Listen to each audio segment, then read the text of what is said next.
Hello my dear student, आप सब कैसे हैं। आई होप आप सब अच्छे होंगे, मस्त होंगे और स्वस्थ होंगे। फिलहाल तो ठंडक बढ़ेगी तो इसलिए अपना स्वास्थ्य देखिए और अच्छे खासे कपड़े, सॉक्स, स्वेटर, टॉप, कैप वगैरह पहन के रखिए ताकि हमारा सेहत ठीक रहे। और सेहत ठीक रहेगा तो हमारी पढ़ाई अच्छी होगी और पढ़ाई अच्छी होगी तो लाइफ में सब कुछ अच्छा ही अच्छा होगा। हम बात आज चलिए हम अपना क्लासेस स्टार्ट करते हैं। तो हम पढ़ रहे थे बायोलॉजी का पार्ट एक हमारा बॉटनी में हम पढ़ रहे थे cell the unit of life. क्या पढ़ रहे थे? Cell the unit of life. Cell में हमने काफ़ी कुछ पढ़ लिया था। हम बात कर रहे थे प्लांट सेल। इसकी बात कर रहे थे प्लांट सेल। प्लांट सेल क्या है, कैसा होता है, इसका स्ट्रक्चर क्या है, इन सब चीज़ों के बारे में हम काफ़ी कुछ बातें कर चुके थे और काफ़ी कुछ हमने लिख भी लिया था इसके। और नेक्स्ट क्लास में जहाँ पे हमने छोड़ा था वहाँ से आज हम कंटिन्यू करते हैं। तो आज हम अपना प्लांट सेल ख़त्म करके ही रहेंगे एनी हाउ। तो चलिए स्टार्ट करते हैं।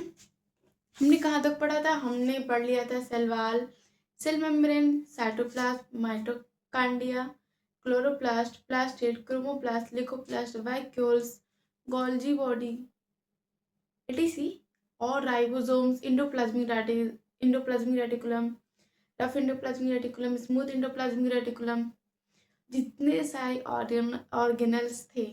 आई होप मैक्सिमम ऑर्गेनल्स तो हमने पढ़ लिए थे। बाकी जो कुछ छूटा हुआ था उसको आज हम कवर करेंगे। और आज हम एक नए टॉपिक की स्टार्टिंग करेंगे। जो हम पढ़ रहे थे अपना प्लांट सेल, इसको हम ख़त्म करके और आज हम एक नए टॉपिक की स्टार्टिंग भी करेंगे। तो चलिए हम पढ़ रहे थे। हम यहाँ पे पढ़ लिए थे क्या, सारे के सारे सेल ऑर्गेनल्स पढ़ लिए थे। बाकी हमारे आया क्या था? Nucleus membrane.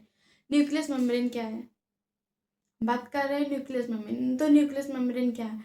न्यूक्लियस मेम्ब्रेन हमने क्या बोला था? न्यूक्लियस की कवरिंग करती है। जैसे कि आप देख सकते हो, it is a covering membrane of nucleus. It is a covering membrane of nucleus. जैसे सेल मेम्ब्रेन हमारा सेल की कवरिंग करता है, वैसे न्यूक्लियस मेम्ब्रेन हमारा न्यूक्लियस की कवरिंग करता है। क्या करता है? न्यूक्लियस की कवरिंग करता है।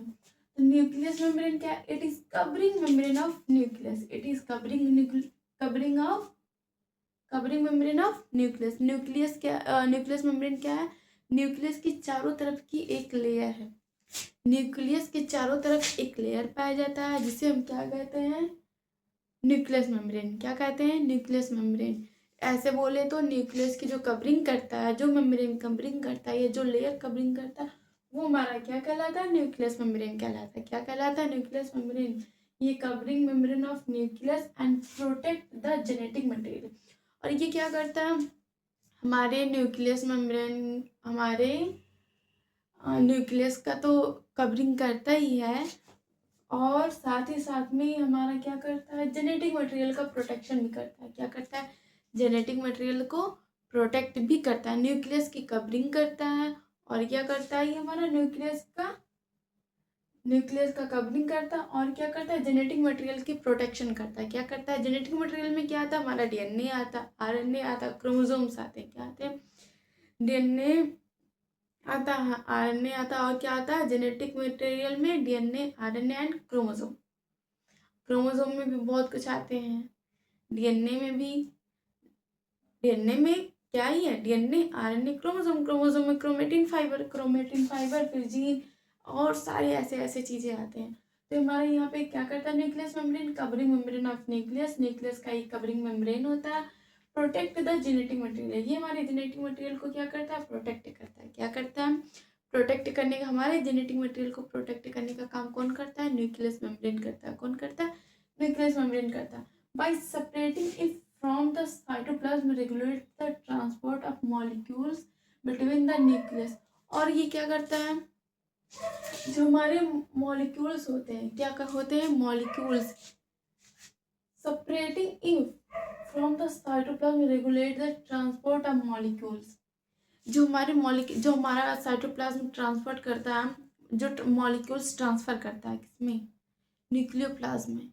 वो किसके द्वारा होता है? न्यूक्लियर मेम्ब्रेन के द्वारा होता है। किसके द्वारा होता है? न्यूक्लियर मेम्ब्रेन के द्वारा।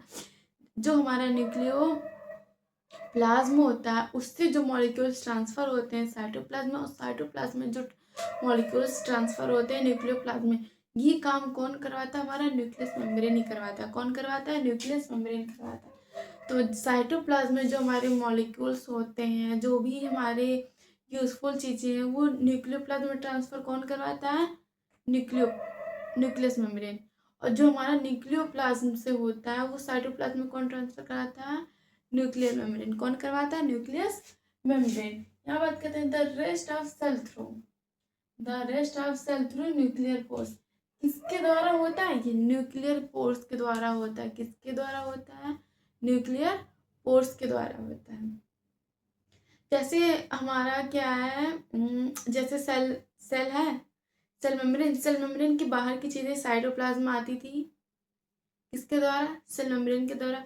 वैसे ही साइटोप्लाज्म की जितनी सारी चीज़ें होती हैं, जो भी यूज़फुल होती हैं जाने के लिए, किसमें? न्यूक्लियोप्लाज्म में।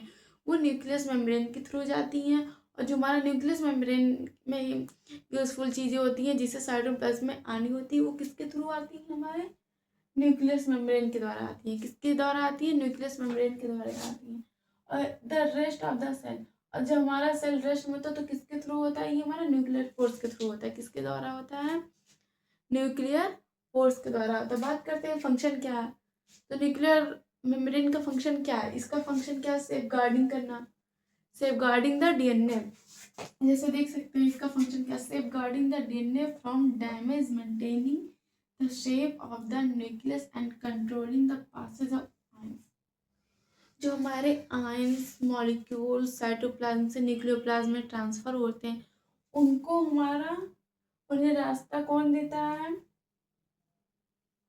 कौन देता है? Nuclear membrane. भाई इसका फंक्शन क्या है? ये अभी हमने बोला, जो हमारा न्यूक्लियोप्लाज्म होता है उससे जो चीज़ें न्यूक्लियोप्लाज्म में जाती हैं वो भी न्यूक्लियर मेम्ब्रेन के द्वारा जाती हैं। जो न्यूक्लियर मेम्ब्रेन की चीज़ें होती हैं वो साइटोप्लाज्म में जाती हैं, वो किसके थ्रू जाती हैं? हमारा न्यूक्लियर मेम्ब्रेन के थ्रू ही जाती है, न्यूक्लियस मेम्ब्रेन के द्वारा ही जाती हैं। तो ये हमारा इसका फंक्शन क्या है? Safe guarding. सेफ गार्डिंग मतलब स्वयं की रक्षा करना। डीएनए फ्रॉम डैमेज, डीएनए से safeguarding the DNA, DNA की सुरक्षा करता है डैमेज होने से, खराब होने से। मेंटेनिंग, उसकी डैमेज डैमेज से बचाता है। मेंटेनिंग से उसके शेप और साइज को सब कुछ मेंटेन करता है। कौन? Nuclear membrane. Nucleus and controlling the passage of ion, और आयंस को कितना जाना है, कितना नहीं जाना, कब जाना है, ये सारी चीज़ कंट्रोल करता है हमारा न्यूक्लियर मेम्ब्रेन। कौन कंट्रोल करता है? हमारा न्यूक्लियर मेम्ब्रेन। इट मीन्स बोलो तो न्यूक्लियोप्लाज्म से कितने आयंस जाने हैं, कितने मॉलिक्यूल्स जाना है, कब जाना, ये सारी चीज़ कौन कंट्रोल करता है? हमारा न्यूक्लियर मेम्ब्रेन कंट्रोल करता है। ऑब्वियसली मैंने बोल रखा है कि सेल को जो हमारा कंट्रोल करता है वो हमारा न्यूक्लियस करता है। कौन करता है? न्यूक्लियस करता है। और हम ये भी जानते हैं कि न्यूक्लियर मेम्ब्रेन हमारा न्यूक्लियस का एक पार्ट है। क्या है? न्यूक्लियस का पार्ट है। इट मीन्स बोलूँ तो न्यूक्लियर का जो बाहर वाली लेयर होती है वही हमारा न्यूक्लियर मेम्ब्रेन है। तो हमारा पार्ट हुआ कि नहीं हुआ? तो जो जब न्यूक्लियस हमारा सेल, हमारे सेल को, पूरे सेल को कंट्रोल करता है, जो ये हमारा न्यूक्लियस मेम्ब्रेन होता है, ये हमारे सेल के शेप को, डीएनए के शेप को, जो भी हमारे जेनेटिक मटेरियल होते हैं उनको मेंटेन रखने के लिए, उनको डैमेज रखने के लिए ये क्या करता है? डैमेज से बचाता है। मेंटेनिंग रखने में भी हेल्पफुल होता है। किसको? उनके शेप को। किसके शेप को? डीएनए के शेप को, जेनेटिक मटेरियल के शेप को, न्यूक्लियस के शेप को। और यह करता है controlling the passage of ion, जो भी आयंस मॉलिक्यूल पासेज होते हैं, किससे? साइटोप्लाज्म से न्यूक्लियोप्लाज्म, न्यूक्लियोप्लाज्म से साइटोप्लाज्म, जो ट्रांसफर होते हैं आयंस, उनको एक वे देता है। वे मीन्स बोलूँ तो मार्ग, पासेज, रास्ता। जी करेक्ट। ये हमें रास्ता देता है। क्या देता है? रास्ता उन्हें प्रोवाइड करवाता है। इसलिए आयंस ट्रांसफर होने के लिए, सप्लाई होने के लिए, cytoplasm to nucleoplasm, nucleoplasm to cytoplasm. ये काम करवाता है कौन? हमारा न्यूक्लियर मेम्ब्रेन। कौन करवाता है? न्यूक्लियर मेम्ब्रेन करता है। न्यूक्लियर मेम्ब्रेन कैसा होता है? कवरिंग मेम्ब्रेन होता है। क्या होता है? कवरिंग मेम्ब्रेन होता है। Protect the genetic material DNA, ये क्या करता है? जेनेटिक मटेरियल को प्रोटेक्ट करता है। Bye separating it from the cytoplasm, cytoplasm से जब अलग होता उससे ये उसमें भी ये क्या करता है, प्रोटेक्ट करता है। Cytoplasm regulate the transport of molecule, और जो साइटोप्लाज्म में रेगुलेट होते हैं ट्रांसपोर्ट, जो ट्रांसफर जो ट्रांसफर्ट होते हैं मॉलिक्यूल्स या रेगुलेट होते हैं, उनमें भी ये हमारा क्या करता है, हेल्प करता है। क्या करता है, हेल्प करता है। इसका फंक्शन तो हमने बोल रखा है, safeguarding of the DNA, safeguarding of the DNA from damage, damage से बचाता है। मेंटेनिंग में ऑफ द सेप, इसके सेप को मेंटेन रखने में भी ऑफ द न्यूक्लियस, न्यूक्लियस के सेप को भी, डीएनए के सेप को भी, and RNA and genetic materials. It means बोलूँ तो न्यूक्लियस में जितने सारे चीज़ें होते हैं उन सारे चीज़ों की, and controlling the passage of ion, और जो भी आयन्स पासेज होते हैं cytoplasm nucleoplasm, nucleoplasm to cytoplasm, उनको क्या करता है, कंट्रोल करता है। क्या करता है, कंट्रोल करता है। इतना सारा काम करता है हमारा न्यूक्लियर मेम्ब्रेन। कौन करवाता है ये सारी चीज़, ये सारी चीज़ें, ये सारी वर्क कौन करवाता है, हमारा न्यूक्लियर मेम्ब्रेन। कौन करवाता है, न्यूक्लियर मेम्ब्रेन। इसके बाद आता है हमारा न्यूक्लियोप्लाज्म। क्या आता है, न्यूक्लियोप्लाज्म। चलिए उसकी बात करते हैं। न्यूक्लियोप्लाज्म क्या करता है भाई, न्यूक्लियोप्लाज्म क्या करता है। साइटोप्लाज्म को तो हमने बोल दिया था, जेली लाइक फ्लूइड होता है। क्या होता है, जेली लाइक फ्लूइड होता है।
न्यूक्लियोप्लाज्म, इसकी बात करते हैं। न्यूक्लियोप्लाज्म, न्यूक्लियोप्लाज्म क्या करता है, न्यूक्लियोप्लाज्म क्या करता है, आपको ये बताएगा न्यूक्लियोप्लाज्म क्या करता है।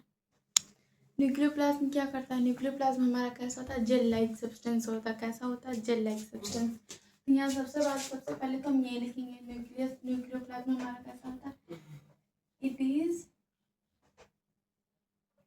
It's a it's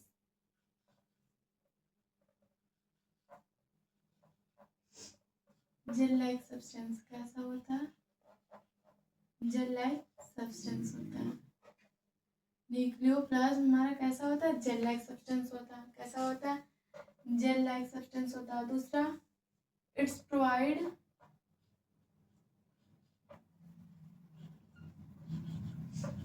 it's provide it's provide क्या, suspension,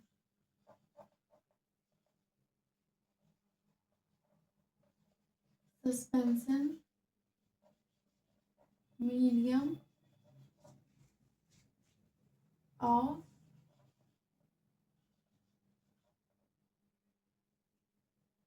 it's provide suspension medium for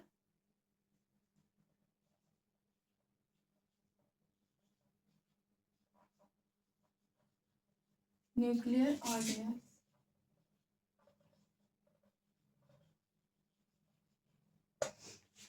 nucleoplasm हमारा कैसा होता है, it is gel like substance. कैसा होता है, जेल लाइक सब्सटेंस होता है। कैसा होता है, कि जेल लाइक सब्सटेंस होता है। साइटोप्लाज्म हमारा जेली लाइक सब्सटेंस होता है।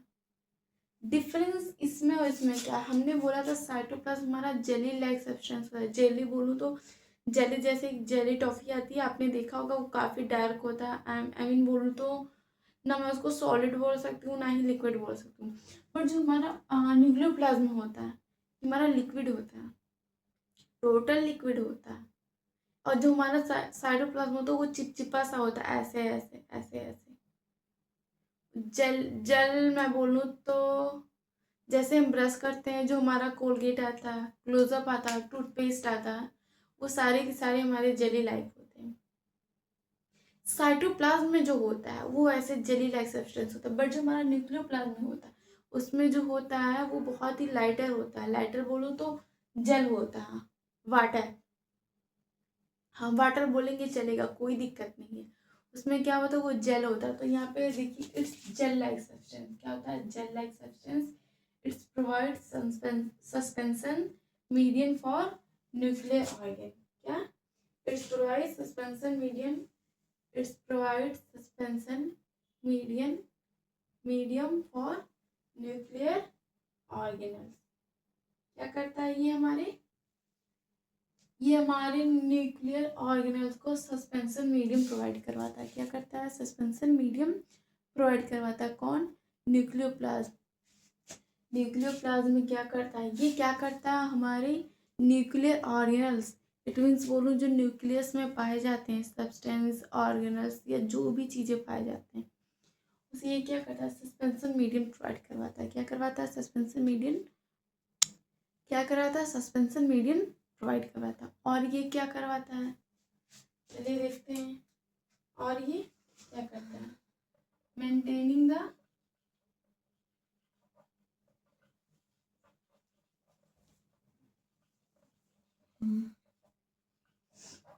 Maintaining the safe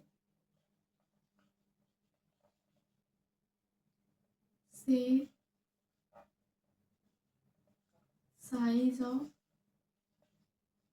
nucleus. ये क्या करता है? न्यूक्लियस की सेफ साइज को क्या करता है? मेंटेन करता है। क्या करता है? मेंटेन करता है। And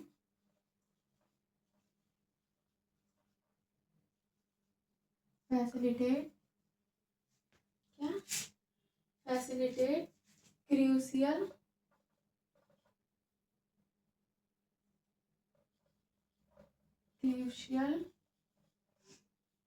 एल्बर process like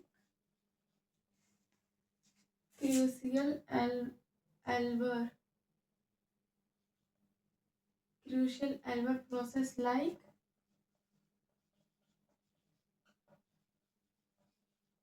DNA replication। क्या? DNA replication, ट्रांसक्रिप्शन,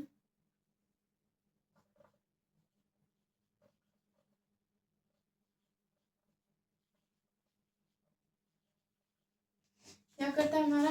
ये हमारा कैसा होता है? पहला तो ये हमारा जेल लाइक सब्सटेंस होता है। कैसा होता है? जेल लाइक सब्सटेंस होता है। ये हमारा कैसा होता है? जेल लाइक सब्सटेंस होता है। It's provide suspension medium. कैसा मीडियम प्रोवाइड कराता है? Suspension medium.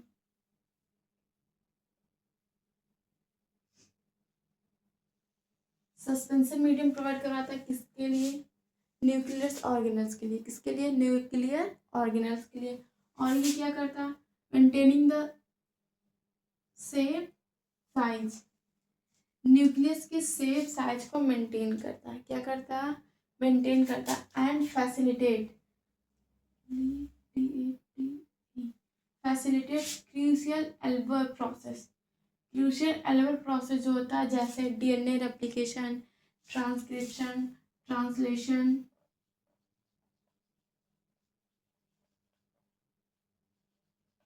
क्या?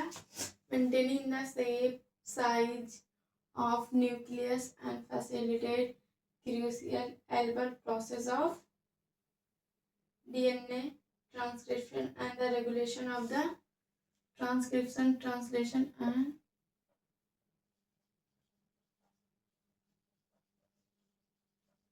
regulation of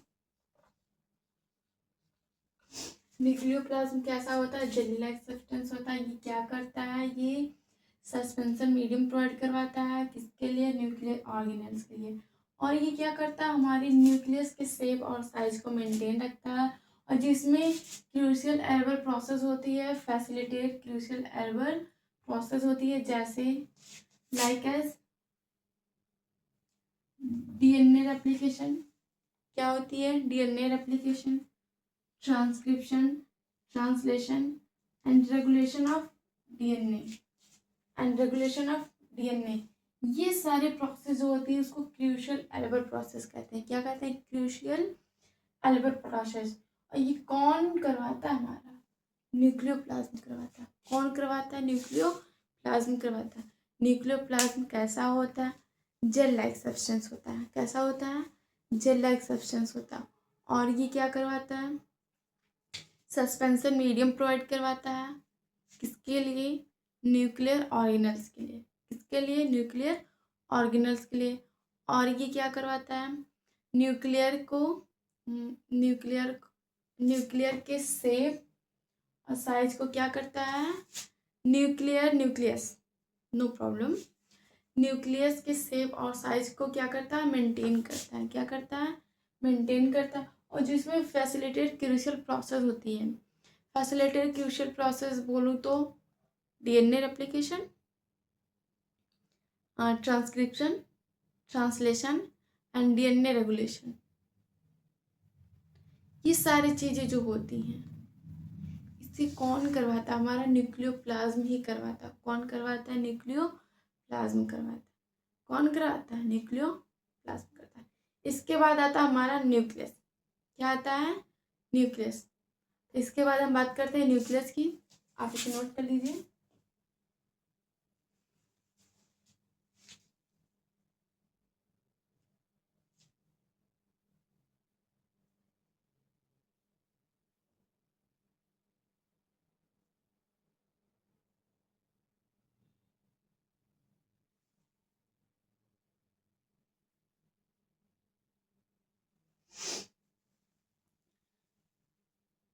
regulation of DNA,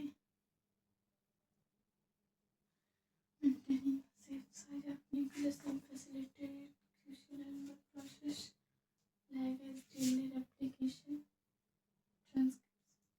It can hold regulation.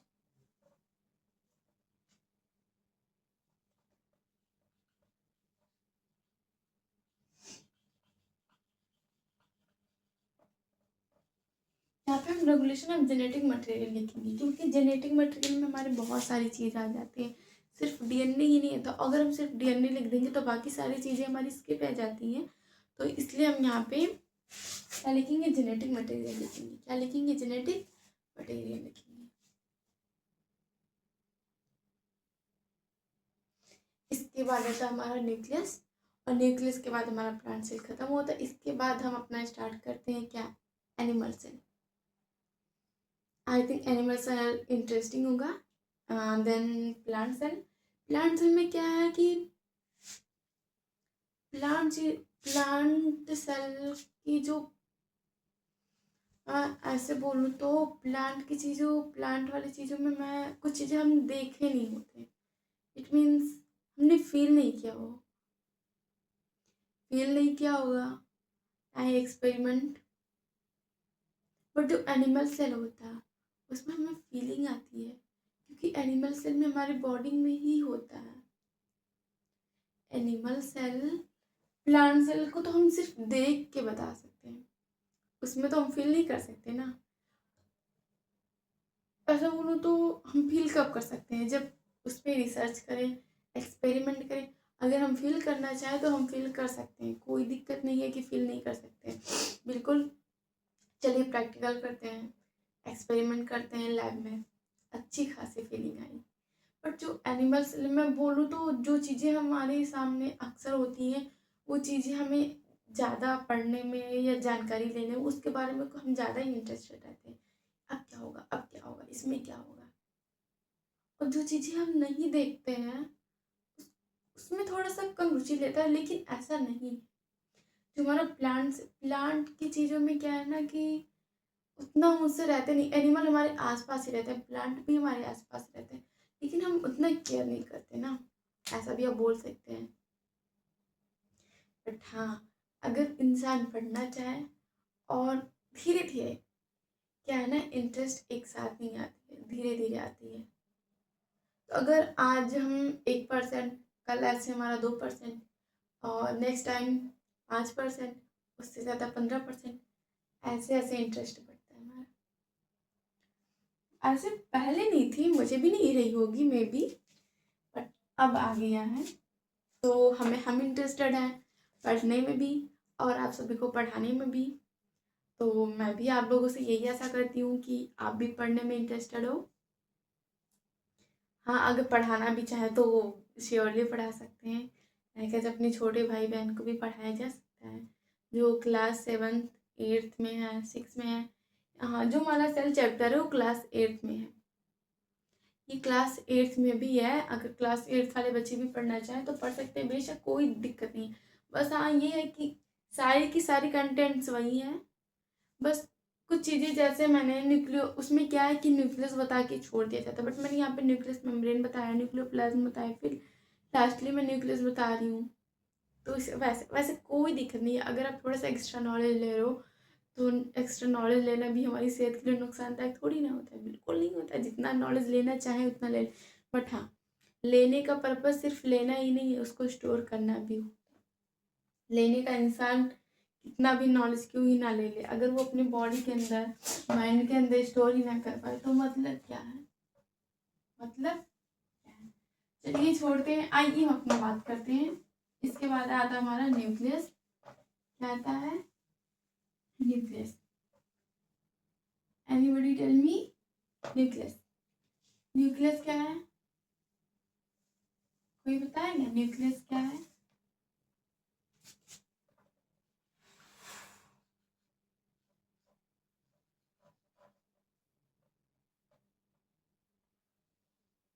Nucleus कैसा होता है? डिस्कवर ऑफ न्यूक्लियस या फिर फादर ऑफ न्यूक्लियस, सिंपल सा। या फिर डिस्कवर बाय न्यूक्लियस, न्यूक्लियस की खोज किसने किया था? आई होप आप सभी को पता होगा। Yes, I know very well. Discover of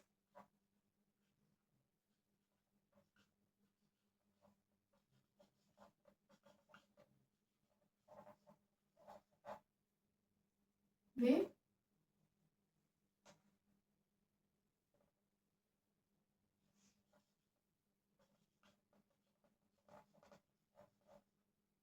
is Robert Brown।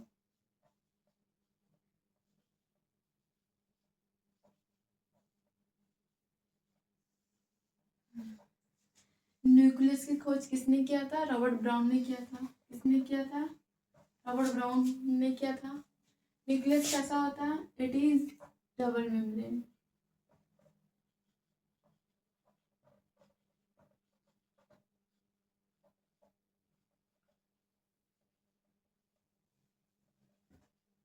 It is double membrane organelle. कैसा होता है? It is double membrane organelle. और ये कैसा होता है? It is dense protoplasmic body. Protoplasmic body.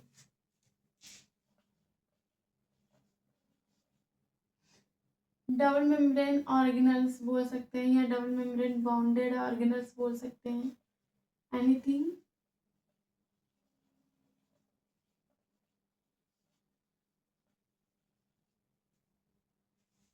Discover of nucleus, Robert brown. Double membrane bounded organelle, dense protoplasmic body. और क्या करता है? न्यूक्लियस हमारा क्या करता है? न्यूक्लियस के डिस्कवर किसने किया था? न्यूक्लियस की खोज किसने किया था? रॉबर्ट ब्राउन ने किया था। किसने किया था? रॉबर्ट ब्राउन ने किया था। ये कैसा होता है? डबल मेम्ब्रेन बाउंडेड ऑर्गेनल्स होता है। ये कैसा इसका जो बॉडी होती है कैसी होती है? डेंस प्रोटोप्लाज्मिक होती है। कैसी होती है? डेंस प्रोटोप्लाज्मिक बॉडी होती है। और क्या होता है, इसके जो नंबर होते हैं, number of nucleus, number of nucleus is very, जो हमारे नंबर ऑफ न्यूक्लियस होते हैं वो वेरी करते रहते हैं। क्या करते रहते हैं? वेरी करते रहते हैं। इट मीन्स मैं बोलूँ तो किसी इसको फिक्स नहीं है कि एक ही न्यूक्लियस होगा, दो न्यूक्लियस होगा, जिसका जहाँ पे काम, जैसा फंक्शन या जैसी ऑर्गेनिज्म, उसके अकॉर्डिंग ही डिपेंड करता है कि हमारा न्यूक्लियस कितना होगा, न्यूक्लियस की संख्या कितनी होगी, एक होगी, दो होगी, या फिर होगी ही नहीं। तो number of nucleus is very. और क्या करता है? It is control of, it is control of whole cell body, whole cell, it is control of whole cell। Nucleus की डिस्कवर किसने किया था? रॉबर्ट ब्राउन ने किया था। न्यूक्लियस हमारा कैसा होता है? डबल मेम्ब्रेन बाउंडेड ऑर्गेनल्स होता है। कैसा होता है? डबल मेम्ब्रेन बाउंडेड ऑर्गेनल्स होता है। और इसका बॉडी कैसी होती है? डेंस प्रोटोप्लाज्मिक होती है। कैसी होती है? डेंस प्रोटोप्लाज्मिक इसकी बॉडी होती है। नंबर ऑफ न्यूक्लियस कैसे होते हैं? वैरी करते रहते हैं। नंबर ऑफ न्यूक्लियस क्या होते रहते हैं? वैरी होते रहते हैं। इट मीन्स मैं बोलूँ तो इसके बॉडी और फंक्शन पर डिपेंड करता है कि नंबर ऑफ न्यूक्लियस हमारे कितने होंगे, एक होंगे, दो होंगे, या फिर न्यूक्लियस ही नहीं होंगे। और ये माना होता है it is control of whole cell. हमारे पूरे सेल को कंट्रोल कौन करता है? न्यूक्लियस। कौन करता है? न्यूक्लियस। चलिए देखते हैं यहाँ पे कुछ पॉइंट देखते हैं, जैसे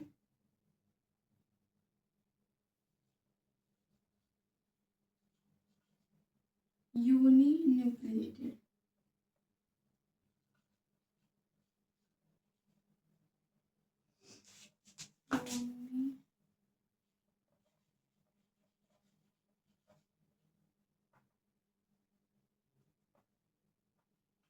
uninucleated, बाइन्यूक्लिएटेड,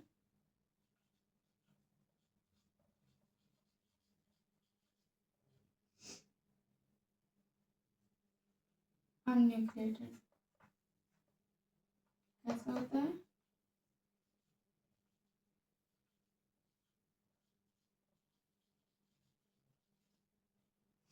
uninucleated, binucleated and anucleated. क्या होते हैं हमारे? Uninucleated, uninucleus, nuclear, binuclei, anuclear. Uninuclei mostly found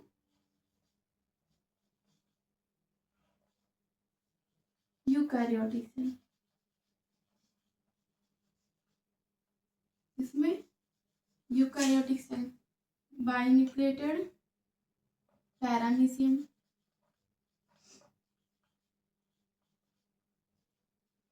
uninucleated मतलब जिसमें एक ही न्यूक्लियस हो, mostly eukaryotic cell.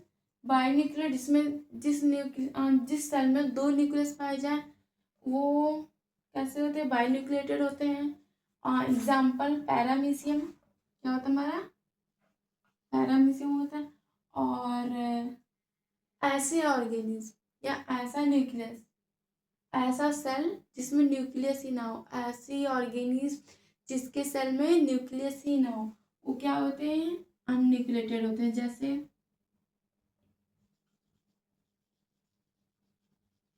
Mature mammalian RBC और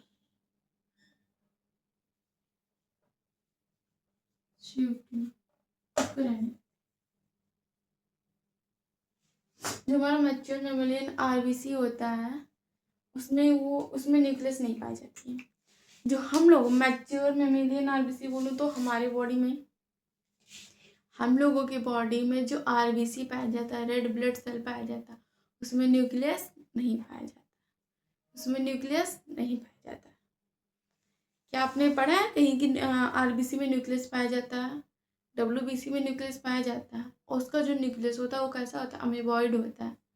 कैसा होता है, अमीबॉइड होता है। बट जो हमारा आरबीसी होता है उसमें न्यूक्लियस ही नहीं पाया जाता, इसलिए वो उसमें क्या होता है, अनन्यूक्लिएटेड होता है। कैसा होता है, अनन्यूक्लिएटेड। इट मीन्स बोलूँ तो ऐसा सेल जिसमें न्यूक्लियस ही नहीं है। क्या नहीं है, न्यूक्लियस ही नहीं है। न्यूक्लियस की खोज किसने किया, रॉबर्ट ब्राउन ने किया। कैसा होता है, डबल मेम्ब्रेन बाउंडेड ऑर्गेनेल्स होता है। और इनकी बॉडी कैसी होती है, डेंस प्रोटोप्लाज्मिक होती है। कैसी होती है, डेंस प्रोटोप्लाज्मिक होती है। Number of nucleus is very, जो न्यूक्लियस के नंबर होते हैं वो वेरी करते रहते हैं। क्या करते रहते हैं, वेरी करते रहते हैं। It is control of whole cell, it is control of whole cell and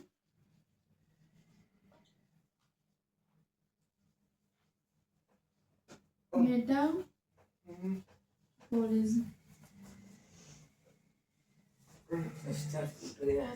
metabolism process,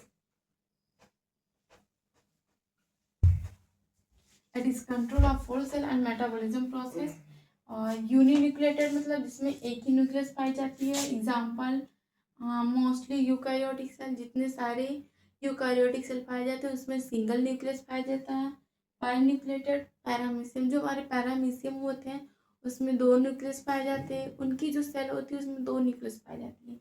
और बात करते हैं तो mature mammalian RBC, it means हमारे बॉडी में जो रेड ब्लड सेल पाया जाता है वो कैसा होता है, अनन्यूक्लिएटेड होता है। कैसा होता है, अनन्यूक्लिएटेड होता है। कैसा होता है, अनन्यूक्लिएटेड। यहाँ पे हमारा प्लांट सेल खत्म होता है। क्या होता है, यहाँ पे हमारा प्लांट सेल खत्म होता है। अब इसके बाद आता है हमारा एनिमल सेल। आई होप आप सभी को प्लांट सेल समझ में आया हो और मज़ा भी आया है पढ़ने में। बिल्कुल इतनी भी तो बोरिंग नहीं रही होगी। प्लांट सेल से जितना सारे एनिमल सेल में होते हैं वो सारी की सारी प्रोसेस प्लांट सेल में होती है। बस कुछ मैं बोलूँ तो 1 2 4 ऑर्गेनल्स ऐसे होते हैं जो प्लांट सेल में नहीं पाए जाते, एनिमल सेल में पाए जाते हैं। एनिमल सेल में नहीं पाए जाते हैं, प्लांट सेल में पाए जाते हैं, बस डिफरेंस है। आज का हमारा क्लास प्लांट सेल का टॉपिक यहीं पे ख़त्म होता है। इसके बाद आता है हमारा एनिमल सेल। क्या आता है, एनिमल सेल। एनिमल सेल की थोड़ी सी बात करते हैं। एनिमल सेल में क्या होता है, एनिमल सेल में क्या होता है, प्लांट सेल में हमारे क्या क्या क्या होता था। प्लांट सेल का शेप देखा हमने कैसा होता है, उसका शेप कैसा होता है। प्लांट सेल का शेप देखा, उसमें कौन कौन से ऑर्गेनल्स पाए जाते हैं उसको हमने देखा। उस ऑर्गेनल्स के काम क्या है, उसका बोलूँ तो उनका आकार कैसा है, उनका फंक्शन क्या है, उनका वर्क क्या है, ये सब समझा। एनिमल सेल में क्या, एनिमल सेल का शेप कैसा होता है, उसका आकार कैसा होता है, उसका स्ट्रक्चर कैसा होता है, उसकी संरचना कैसी होती है, उनमें फंक्शन कैसे होते हैं, एनिमल सेल के स्ट्रक्चर में फंक्शन कैसे होते हैं, इन सब सारी चीज़ों के बारे में पढ़ेंगे। और तो और ये एनिमल सेल में हमारा जो होता है उसमें सेल वॉल नहीं पाया जाता है, सेल वॉल नहीं पाया जाता, उसमें सेल मेम्ब्रेन पाया जाता है। और सेल मेम्ब्रेन हमारे प्लांट सेल में भी पाया जाता है। बट एक बात और, प्लांट सेल में हमारा सेल वॉल था, सेल वॉल था जो क्या कैसा था, हार्ड था, थिक था। थिक था, थिक मीन्स मोटा, हार्ड मीन्स कठोर। तो मैं बोलूँ तो एनिमल सेल में जो हमारा काम सेल वॉल करता है तो वो काम सेल मेम्ब्रेन ही करता है। कौन करता है, यहाँ पे सेल वॉल था इसलिए सेल मेम्ब्रेन वो काम ही नहीं करता था, वो वर्क नहीं करता था। बट एनिमल सेल में क्या है, एनिमल सेल में हमारा सेल वॉल नहीं है, इसलिए जो काम हमारा प्लांट सेल में सेल वॉल करता था वो सारे वर्क सेल मेम्ब्रेन ही करेंगे। किसमें, एनिमल सेल में। सेल मेम्ब्रेन की बात तो ये हुई। उसके बाद आता हमारा साइटोप्लाज्म। साइटोप्लाज्म में सेम वर्क होता है। साइटोप्लाज्म में सेल ऑर्गेनल्स होते हैं। सेल ऑर्गेनल्स की बात करूँ तो mitochondria same function, mitochondria same function, vacuoles, endoplasmic reticulum same function, rough endoplasmic reticulum same function, smooth endoplasmic reticulum same function, और ribosome same function. Vacuoles same but something are different, क्योंकि क्या है ना, plant cell में vacuoles बड़े बड़े पाए जाते थे, पर जो हमारे एनिमल सेल में उसमें वैक्यूल्स छोटे छोटे पाए जाते हैं। वैक्यूल्स छोटे छोटे पाए जाते हैं। और हमने बोला था कि एनिमल सेल में हमारे लाइजोसोम्स पाए जाते हैं। जो डेड सेल्स होते हैं उनको डाइजेस्ट करने का काम हमारा लाइजोसोम्स करता है, बट हमारे प्लांट सेल में वो सारी वर्क भी वैक्यूल्स कर लेती थी। क्यों? क्योंकि यहाँ पे, क्योंकि इसमें लाइजोसोम नहीं पाया जाता, बट हमारी एनिमल सेल में लाइजोसोम पाया जाता है, इसलिए वो अपना फंक्शन खुद करता है। तो एक हमको लाइजोसोम्स, सेंट्रियोल और सेंट्रियोल लाइजोसोम्स, ये दो फंक्शन, और कुछ ये दो सेल ऑर्गेनल्स और वैक्यूल्स, ये 3 सेल ऑर्गेनल्स आई थिंक सिर्फ डिफरेंस है प्लांट सेल से। और ये 3 ऑर्गेनल्स को हमें पढ़ने हैं। ऐसा नहीं कि मैं जो जो प्लांट सेल में पढ़ा दी वो एनिमल सेल में नहीं पढ़ाऊंगी, बिल्कुल पढ़ाऊंगी, बट हाँ कुछ ही कंटेंट लिखाऊंगी जो ज़्यादा इम्पोर्टेंट हो। क्योंकि एक ही चीज़ को बार बार लिखाओ, ठीक है, अगर आप बोलेंगे तो हम बार बार भी लिखवा देंगे। फिलहाल तो आज हमारा ये प्लांट सेल ख़त्म हो गया। So thank you so much for इतना टाइम देने के लिए। आप सभी का बहुत ही बहुत शुक्रिया, इतना टाइम देने के लिए, इतनी सारी प्यार देने के लिए, सपोर्ट देने के लिए। प्लांट सेल हमारा ख़त्म हो गया। नेक्स्ट क्लास में स्टार्ट करते हैं हमारा एनिमल सेल। स्टार्ट करते हैं एनिमल सेल। आज के लिए थैंक यू, मिलते हैं नेक्स्ट क्लास में।